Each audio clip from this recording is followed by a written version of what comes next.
আমাদের দেশের যে মা বোনেরা আছে যারা আছে তারা সেফ প্রোডাক্ট ইউজ করবে। তো স্যার আমাকে বললেন যে তুমি এখানে দেখতে পারো আসছে প্রোডাক্টগুলো ইন্ডিয়া থেকে ইম্পোর্ট করবে না বাংলাদেশে উৎপাদিত করবে। তো তার উসিলায় একটি গান করি।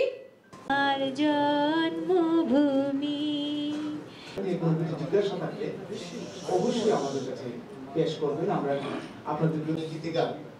তো আমি নিজেও গান লিখি, উনিও গীতিকার, তো হিসাবে আমার অনেক সম্পর্ক রাশেদ চারও আছে আমাদের রাঙ্গাপুরি। তো যাই হোক আমার ভালো লাগে।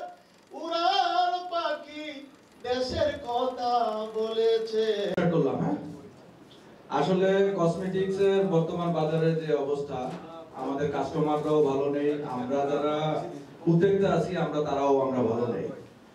অ্যাকচুয়ালি আমরা 2008 থেকে বিজনেস স্টার্ট করি সেটা, এবং তখন থেকে আমরা বিএসটিআই লাইসেন্স নিয়ে স্টার্ট করি।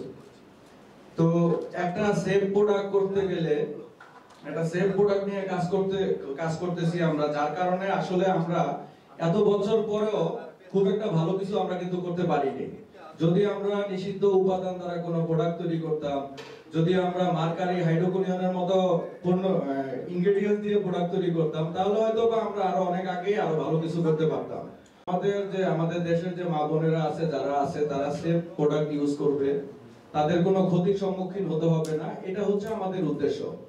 তো আমরা ভালো কিছু যেন করতে পারি সেটা সবার কাছে সহযোগিতা কামনা করছি। Thank you. এখানে আসার কারণ হইল ইদানিং আমি একটা জব করছিলাম ভালো, যে দেখি একটা ভালো জব কোথায় পাওয়া যায়।